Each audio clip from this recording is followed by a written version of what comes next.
Something like that. Right. Hey, we're Bombadil and we're here at Pickathon. I have to confess, I was not expecting anything like what I saw last night. That was unbelievable, because the album's quite, well, it's quite studied, isn't it? It's quite nicely put together. There's a lot of craftsmanship in there, and then you guys got on stage and just went nuts. I mean, how the hell do you? I mean, when you get together and record, how do you calm it down enough to produce an album as well? It seemed very thoughtfully put together, or you know, and there was a degree of mentalism about the show. Alright, that's a good one. Yeah, I don't know. I think we tried to make the record different from the live experience. Just, I don't know. We found that if you just go into the studio and like thrash around really hard and stuff, it doesn't quite translate as good in tape. And so I think, I don't know, we just tried to make sounds that we liked recorded, and it just came out maybe more focused than the live stuff does. No, we struggle trying to get the energy right in the studio. It's really hard to try to find, I don't know, yeah. Because if you're not performing with anyone, or for anyone, it's hard to, at least for me, to kind of get the feelings that I need to get going. What about the, is it the Bolivia story on the website? Is that true? Because I read it, I was absolutely sure you weren't completely making it up. Yeah. No, I get. That's true. Yeah. No. Yeah. But what exactly happened then? I mean, was it you two guys, or was it all of you? Or? Yeah. We were both just studying down there in Bolivia, living with families. What were you studying? Sorry. Anthropology, mostly. That sort of starts to understand now where some of the songs come from. If you, I guess so. Yeah, it was. No, I was a religion major, and I guess Stuart was economics, and I was public policy, and James was history. So,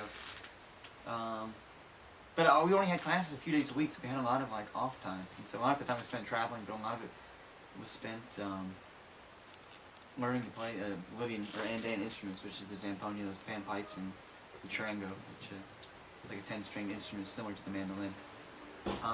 And we decided one of our goals was just to put together an album while we were down there to bring back to the States. And so we just recorded it in a children's music school, kind of, and they had all the equipment there. Down there? Yeah, in Bolivia, kind of. And we just on a computer, just basically using a computer program. So which of the songs have come from that kind of? Sinister Side did, kind of Brian's take. I don't know. Yeah, that's the second track on the EP. That came out of that Bolivia experience. I was actually kidnapped while I was there, for very briefly, and yeah, basically went for a little ride in a fake police car for 5 or 10 minutes, and so that song came from that experience. Went for a little ride in a fake police car for about 5 or 10 minutes. Yeah. Who was it that was abducting you, and why? Well, my host family claimed it was Peruvians, because they have couldn't be Bolivians. Yeah, no way. Those dirty Peruvians crossing the border and stuff. I don't know. They have kind of confidence issues with that, I guess, or something. But yeah, just guys who were posing as scam artists. I don't know. And what did they do? Just got bored and kicked you out, or realised you didn't have enough to steal? Or? Lighten the wild a bit. I don't know. Maybe they just decided to have mercy. I'm not really sure, but they approached me with fake ID, basically. It looked really legit, and yeah, they just took $80 from my wallet and stole a credit card or two, and then they actually left me with $5.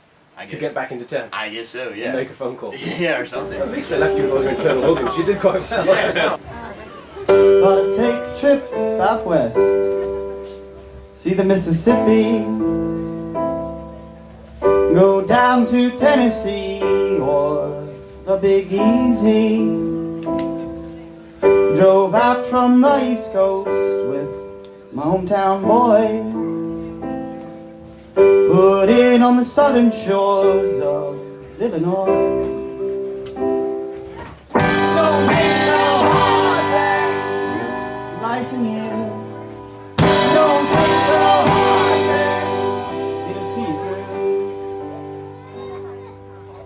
through. Get out in a cornfield with Picasso colors, hummingbirds and mosquitoes by the brown waters.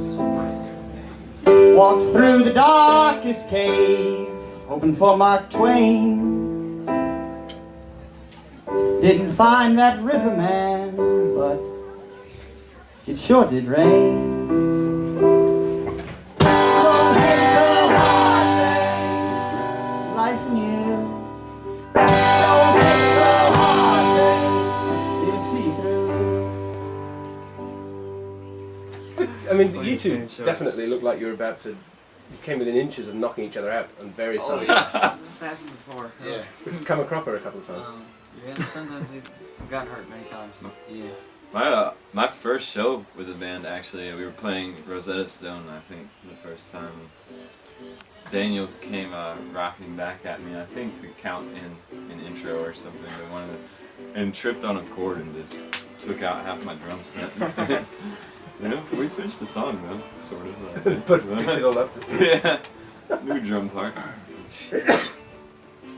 It's harder for me, I think, to have that type of audience where we play in some rooms in different towns called listening rooms where everyone's seated and staring at you, and that's like, whoa, what's going on here? You know, whereas like a loud bar, while it can be frustrating sometimes, can also be extremely rewarding because you can If you get a group together and get them really fired up and moving together and having a good time, and there's no better feeling than that.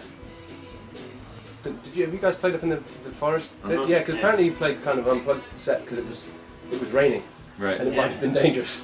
Right. Yep. How'd you get on with it? I mean, without, unfortunately we weren't here on Friday, so we didn't. What did it sound like, Darren? That's a bit of a stupid question, but how did because your piano then presumably was off? Oh, I just put it in a little box and I strapped it on my chest. We'll play a little accordion. Ah, right. Yeah. Excellent. I love We do a lot of busking.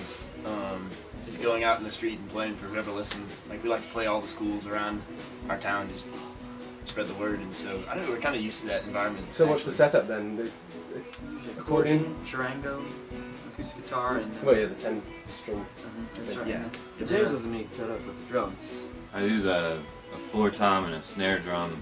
And I cover it with a blanket and I put a tambourine in the middle to kind of make a cymbal effect. And the floor tom with the blanket sounds exactly like a bass drum, so you get a bass drum and a snare drum. It's all with your hands. It's different, you know. Playing drums standing up is definitely a different experience. And this set had some new experiences with that. Stuart managed to knock my snare drum over mid-song and had to hold it for me. It's meant to be. Just didn't. It Shouldn't worked have been out, so high. yeah. So we've had several people tell us that was their favorite moment of any of our sets, was us breaking something. So. Everything falling apart. I like that. Yeah. But that's actually my favorite moment at like live shows these days, is when like some sort of like sound shorting happens.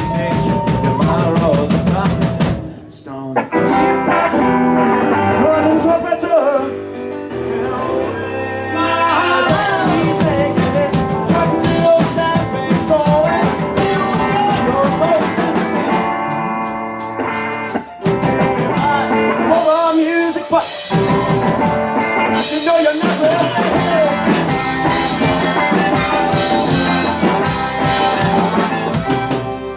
Teach me your alphabet so I can break your code.